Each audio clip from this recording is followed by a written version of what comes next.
侯永議員。多謝主席，司長你好。澳門治安咧咁穩定咧係得來不易嘅。每年咧成4000萬個遊客咧，超過2億人次嘅出入境咧，成個社會依然呢個安全有序嚟講咧，呢啲咧係靠司長轄下嘅前線人員嘅努力嘅成果嚟㗎。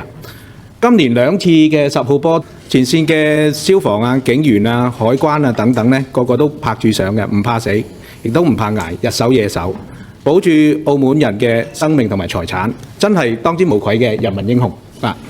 但係英雄都要唞下氣㗎，人手長期唔夠，離職咧又補唔夠人，工作量爆晒燈，24小時嘅輪班工作，輪到頭都暈。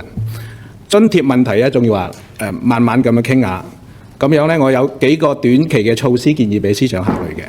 首先可以推出多啲嘅電子化嘅執法，例如喺內地度咧處理啲交通意外咧，佢哋係用一個手機報案嘅。咁手機入邊咧認證你嘅車契、你嘅身份，同埋影咗啲相、影咗啲影片，上載手機核實咗咧就 OK 嘅啦，唔使再派警員去嗰度嘅。咁呢個大家去參考嘅。另外亦多啲去公開表揚我哋啲警員啦，喺評核上咧都可以俾多啲5分啦。相信保安部隊俾5分嘅人數咧係比較高嘅，呢個值得讚揚嘅，係啦。